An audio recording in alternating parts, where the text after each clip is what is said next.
Cher Guillaume, chers amis, merci de cette grande opportunité pour moi. C'est quelque chose de très émouvant, je veux dire, mais je vais chercher pendant ce discours d'ouverture d'une conférence avec un programme tellement intéressant que je crains de me perdre quelque chose de très important pendant les 2 jours qui viennent, mais il faudra que je rentre en Italie et donc je vais lire ce que vous allez dire pendant ces 2 jours. Je suis très content naturellement d'être ici, mais je suis très content surtout d'avoir eu la possibilité d'écouter ce que Guillaume vient de dire et ce que Pierre Moscovici a dit maintenant. Je suis très content d'avoir cette opportunité pour dire ce que je pense aujourd'hui de l'Europe. Je suis très content de le faire avec tant d'amis. Je salue Michel Barnier. Et avec tant d'amis avec lesquels aujourd'hui on est en train de faire l'Europe. Et je commence par dire, Pierre a très bien fait, à souligner le fait que l'Europe à 28, ce n'est pas le problème de l'Europe aujourd'hui. Et je le dis en saluant notre ami, le Premier ministre letton, Dombrovskis, qui sera président de l'Union européenne pendant le premier semestre de 2015, tout de suite après la présidence italienne. Je le dis parce que j'ai vécu avec celui d'hier 3 conseils européens. Je peux vous dire que toute difficulté à l'avancement d'une majeure intégration européenne ne vient pas des pays qui viennent de l'Europe de l'Est. Toute difficulté vient d'entre nous, vieux Européens. Et tout ce que les nouveaux pays qui sont entrés dans l'Union européenne, la Lettonie ici, mais aussi les autres, est en train d'emmener, c'est quelque chose de positif. C'est quelque chose de positif en tant que perspective, le futur, l'espoir, la jeunesse. Et naturellement, c'est aussi une perspective qui met de l'oxygène dans une discussion que dans nos propres pays, nous, les anciens Européens, est une discussion qui est lasse, une discussion dans laquelle ce sont des mauvais sentiments qui sont ceux qui sont au centre de notre discussion. Et alors, puisqu'on est aujourd'hui au 10e anniversaire, Guillaume,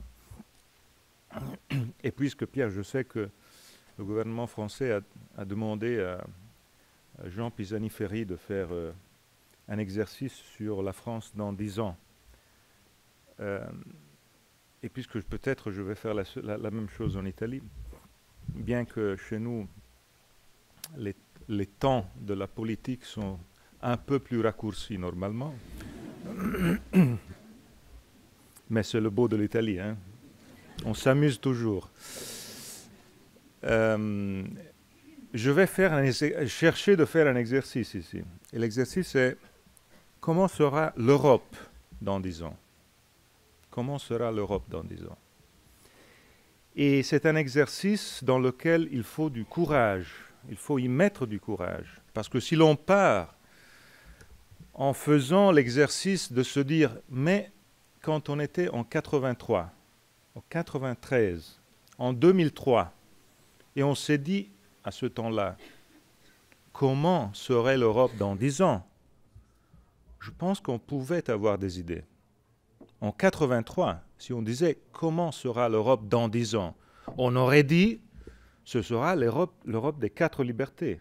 Parce qu'on était en train de voir le projet de Jacques Delors sur les 4 libertés. On aurait dit l'Europe de 92. On se rappelle, on étudiait à l'école, à l'université, mais c'était un grand projet, l'espace de liberté, les 4 grandes libertés, la possibilité de vivre dans un espace de liberté. C'était un grand projet en 83. Et si l'on pense à 93, peut-être encore plus, si on se disait en 93, quelle sera l'Europe dans 10 ans? On aurait dit, ce sera l'Europe de la monnaie unie, de l'Union économique et monétaire. On venait de signer Maastricht, et là-bas, il y avait tout le timetable pour arriver jusqu'où on est arrivé. La monnaie unique, avoir dans nos poches le sens concret, réel, de ce qui veut dire être dans le même continent et dans le même pays. Et si en 2003, on aurait dit que sera l'Europe dans 10 ans, c'est-à-dire aujourd'hui, on aurait dit l'Europe des 28.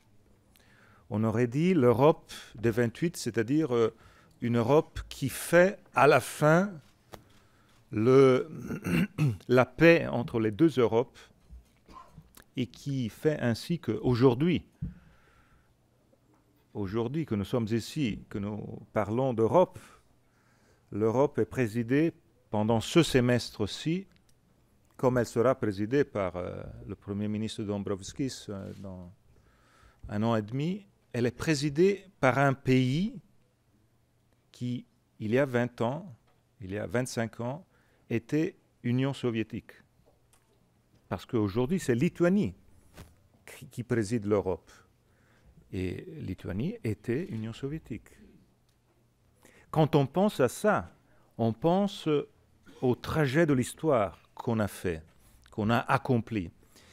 Et donc, en 2003, on aurait pensé à une Europe, l'Europe des 28, qui fait faire la paix à une Europe dans le sens où l'Europe avait été la division du monde. Parce que la division entre nous en Europe, après la guerre, c'était la grande division du monde. Et donc, là aussi, l'histoire. Mais aujourd'hui, en 2013, quand on dit « que sera l'Europe dans 10 ans ?», on comprend tous le sens de notre grande difficulté et le sens du fait que, ou bien il y a un sursaut de courage politique, culturel, ou bien ce sera la catastrophe en Europe. Parce qu'aujourd'hui, je ne suis pas en condition de dire quelle est l'idée partagée d'Europe de 2023 qu'au contraire, on avait en 83, 93, 2003. Ça, c'est le point. Et donc, c'est bien qu'on soit ici, Guillaume, et c'est bien que à Paris, à la Sorbonne, en 2 jours, on soit en condition de parler de ça. Et de faire ainsi que les dirigeants politiques, les médias, l'opinion publique s'interrogent sur ce grand et décisif point. Que sera l'Europe dans 10 ans ? Et il faut le dire, et il faut bâtir une idée, une perspective d'Europe dans 10 ans. Parce que, si je dois dire aujourd'hui, quelle pourrait être l'Europe dans 10 ans ? Il ne me vient que des choses négatives. L'Europe dans 10 ans pourrait être une Europe sans Grande-Bretagne, par exemple. On est complètement superficiel sur ce sujet-là. Je pense que ce serait une Europe pire, une Europe sans Grande-Bretagne. L'Europe dans 10 ans pourrait être une Europe dans laquelle la Commission est un espèce de secrétariat général du Conseil, Michel. Parce que il y a quelqu'un qui pense que la Commission doit exécuter ce que le Conseil décide, comme un secrétariat général. Bon, on n'est pas d'accord, naturellement, mais c'est un peu le... Si on pense à l'Europe dans 10 ans, qui autre pourrait faire partie de l'Europe dans 10 ans ? Cette capacité d'attraction s'est arrêtée peut-être. Alors c'est là qu'il faut le courage aujourd'hui de se dire quelle est la situation dans le début d'une grande campagne électorale pour les élections européennes, dans laquelle, campagne électorale, le grand sujet, je pense, et si je vois à la France, je vois un débat qui est exactement le même que chez nous en Italie, le grand sujet sera l'Europe des peuples contre l'Europe du populisme. Et ce grand sujet, ce grand débat public doit être un grand débat public dans lequel ceux d'entre nous qui veulent l'Europe des peuples ne doivent pas se cacher. Parce qu'on s'est trop caché pendant ces dernières années. Et il faut le dire d'une grande force, l'Europe n'est pas la cause de la crise. Parce qu'aujourd'hui, il est très facile d'arriver aux élections européennes et de dire, bon, le chômage augmente, la difficulté économique, tout ça c'est à cause de l'Europe. C'est pas ça. Il faut avoir le courage de dire que tout ça c'est à cause du manque d'Europe. Parce que on a eu la crise économique et des finances la plus grande, et on a eu une grande crise par rapport aux États-Unis. La crise et le virus venaient des États-Unis en 2007, mais là, ils ont eu la possibilité de résoudre facilement parce qu'ils ont des institutions qui fonctionnent. Chez nous, on a dû attendre 27, je répète le numéro, 27 conseils européens pour arriver à la phrase fameuse qui a résolu la crise. La phrase de Mario Draghi, « Whatever it takes ». Mais on a dû attendre 27 conseils européens. Et pendant ces 27 conseils européens, on a gaspillé de l'argent, un tas d'argent, parce qu'on n'était pas en condition de faire face à la crise avec des instruments qui étaient les instruments qu'il était nécessaire, instruments politiques, de discussion politique et de décision politique. Et donc voilà. Et on doit faire face aujourd'hui à des phénomènes absolument nouveaux, en ayant des institutions politiques qui ne sont pas à la hauteur, Hier, ça a été positif. Je pense que c'est un pas en avant. Et je dois remercier Pierre, la France, le gouvernement français, parce qu'il a été à nos côtés dans le but de mettre le sujet migration, le drame de la Méditerranée, la tragédie de Lampedusa au centre de notre discussion. Pensez-vous que serait-ce un conseil des chefs d'État et de gouvernement qui se trouve 3 semaines après la tragédie dans laquelle le plus grand désastre maritime s'est passé dans la Méditerranée sans parler de ça, ou en parlant de ça simplement avec deux lignes bureaucratiques comme ça pouvait être le cas. Non, ça a été une discussion importante. On a pris des décisions et on a pris des décisions qu'il faut mettre en place maintenant pour éviter que ça se répète et pour faire ainsi que ce nouveau phénomène, ce n'est pas un phénomène qui va terminer avec le mauvais temps. J'ai dit ça très clairement hier au Conseil européen. Ne pensez pas qu'avec l'arrivée de l'hiver, la chose va changer. Ce n'est pas ça, parce que si les gens fuient d'États qui ont fait faillite, États où il n'y a pas de démocratie, États où il y a la persécution, le terrorisme, les gens vont fuir, soit qu'il y a le beau temps, soit qu'il y a le mauvais temps. Et les tragédies vont se répéter. Avant-hier, nos navires ont sauvé 800 personnes qui étaient en train de mourir à nouveau comme il s'est passé la nuit entre le 2 et le 3 d'octobre. Et alors, les prochaines élections européennes, c'est le grand risque de cette confrontation entre l'Europe des peuples et l'Europe du populisme. Mais ce que je vois, c'est que les partisans de l'Europe des populismes, ils sont là, ils sont acharnés, ils font la bataille. Et nous, non. Nous, on est là, timides. Et c'est impossible de faire une grande bataille européenne, une grande bataille politique et culturelle en étant timide.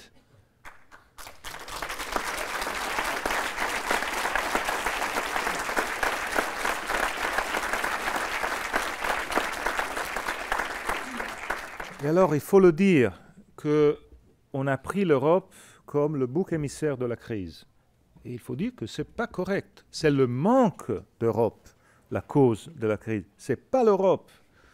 Parce que maintenant, on sait qu'on peut entrer dans une législature européenne qui va partir avec le mois de mai, avec les élections européennes, dans laquelle on peut être en condition de faire ainsi que ce soit la législature européenne de la croissance. Et nous laisser derrière nos épaules la législature européenne de l'austérité. Et je veux être très clair, quand je parle de croissance, je parle d'une croissance sérieuse, c'est-à-dire basée sur des budgets sérieux. Mon pays, l'Italie, est un pays qui... Je sais que je vais dire quelque chose de très impopulaire chez nous, très impopulaire. Mais je pense quelquefois quelle aurait été la situation du budget public italien pendant cette crise sans l'Europe. La poussée de tous les parts politiques, sociaux, des milieux économiques à faire de la nouvelle dette aurait été la solution la plus facile que tout le monde aurait demandé. Je le dis très franchement, tout le monde la demande. Mais j'ai la possibilité de dire non.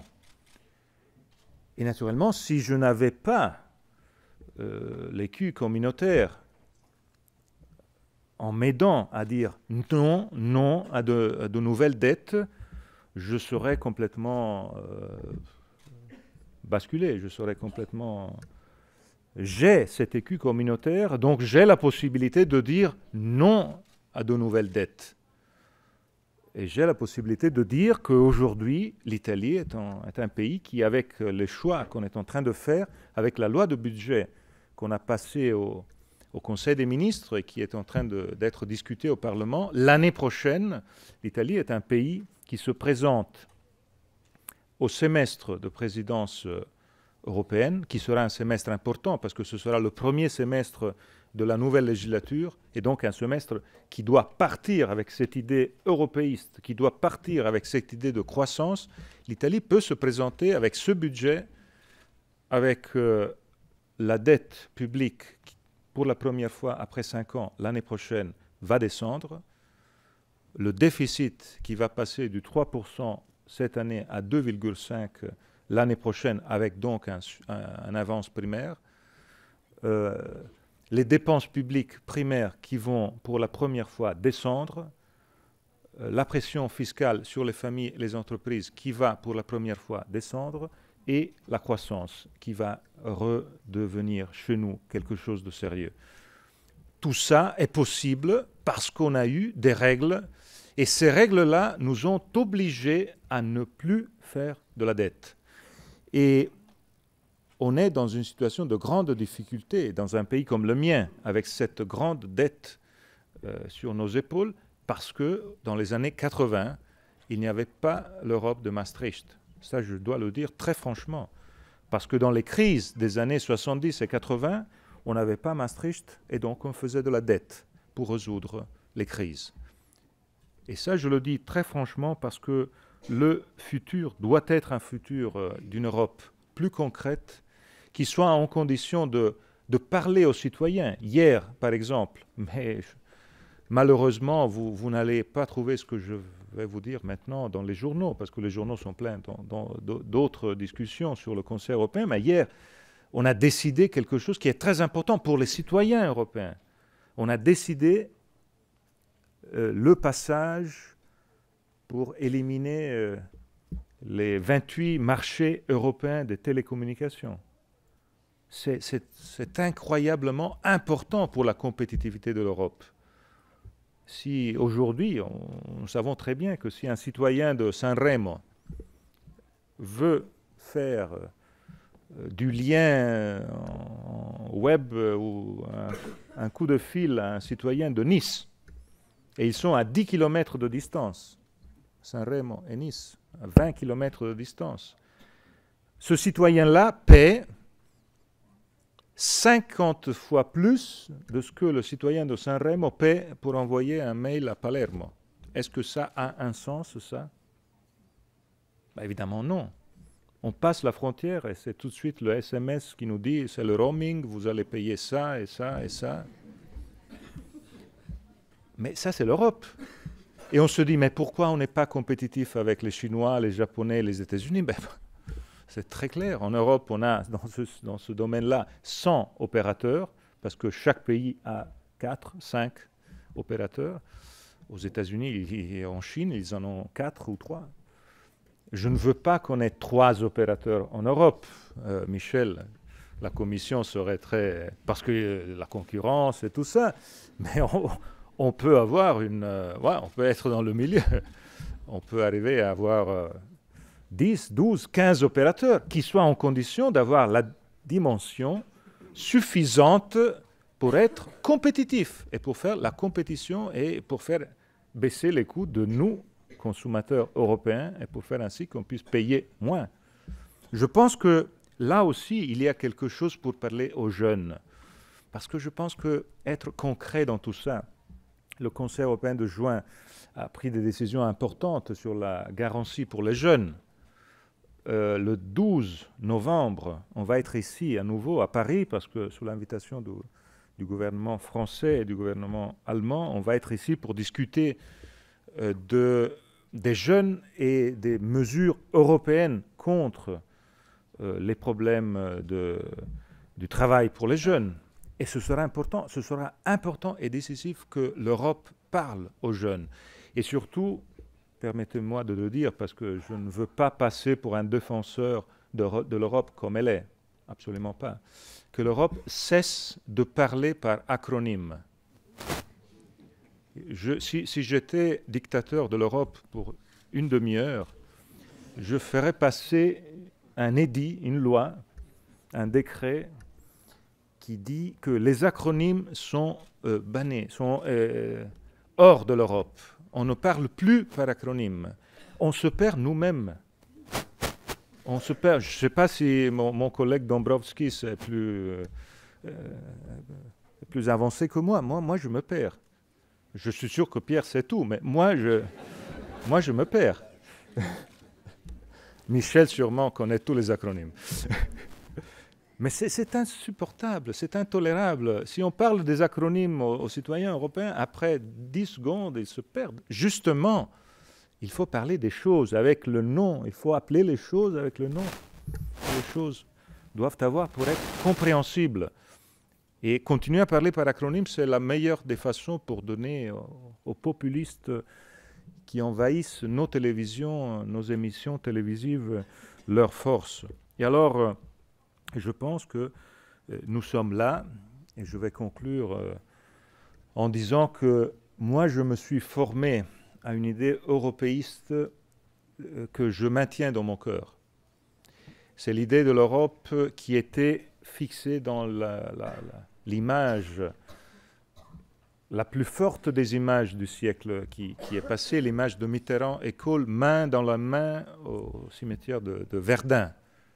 Ça, c'est la plus grande des images. L'Europe qui a fait la paix là où des millions de Français, Allemands sont morts pour des kilomètres de terrain dans lesquels aujourd'hui on passe sans même pas comprendre qu'on a passé la frontière entre France et Allemagne dans l'Alsace que j'aime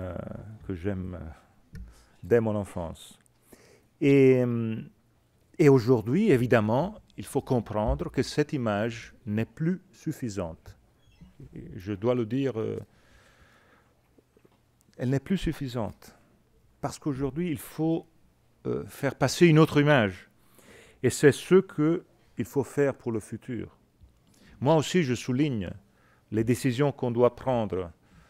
Il faut avoir les 18 pays 18 parce qu'on va avoir Lettonie, à janvier, qui sera le 18e, les 18 pays qui ont l'euro. Il faut avoir des institutions au niveau des 18. On ne peut pas avoir seulement la Banque centrale européenne, parce qu'on va obliger la Banque centrale européenne à se prendre des tâches qui ne sont pas les siennes, des tâches politiques. Et il ne faut pas exagérer. On ne ferait pas le bien de la Banque centrale européenne à lui donner des tâches qui ne sont pas les siennes. Donc il faut avoir des institutions à 18, fortes, qui soient en condition de faire ainsi que cette idée du budget de la zone euro prenne place et de faire ainsi qu'il y ait naturellement une politique économique des 18 qui soit en condition de marcher, que nous sommes en condition de décider entre nous, les 18, de se contrôler entre nous, mais surtout de faire des choses positives entre nous. Et ça, c'est, je pense, la chose la plus importante. Mais naturellement, tout ça est possible seulement si l'on passe de cette idée de législature de l'austérité à cette idée de législature de la croissance. du 2014 à 2019. Et on peut le faire seulement si l'on pense sérieusement que le futur de nos pays européens sera un grand futur dans le monde si on est unis. Si on reste tout seul, chacun d'entre nous ne sera plus en condition d'exercer son rôle de leader dans le monde qu'on a exercé tous les pays européens, quelques-uns plus, quelques-uns moins, la France surtout plus, dans le siècle dernier, et qui est un rôle qui ne sera pas le même dans le siècle qui vient, avec naturellement la croissance des BRICS et tout le reste du monde, et tout ça, il faut le comprendre et il faut l'expliquer. Il faut expliquer que seulement si nous sommes unis, forts et en condition de comprendre qu'en France et en Italie et en Allemagne et dans les pays de l'Est, on partage les mêmes valeurs. On a une idée qui est la même, l'idée du droit de l'homme, de la démocratie substantielle, du droit du paysage, de la beauté, du droit de la culture. On a des idées qui sont les mêmes. Mais il faut ces idées faire ainsi qu'elles soient fortes dans le monde. Si on est tous divisés entre nous, ces idées ne seront plus les idées fortes qui soient en condition d'être influentes dans le monde. En bref, je veux que ce siècle-là soit encore le siècle dans lequel l'Europe est importante dans le monde. Mais l'Europe peut être importante dans le monde seulement si l'Europe sera unie. Merci.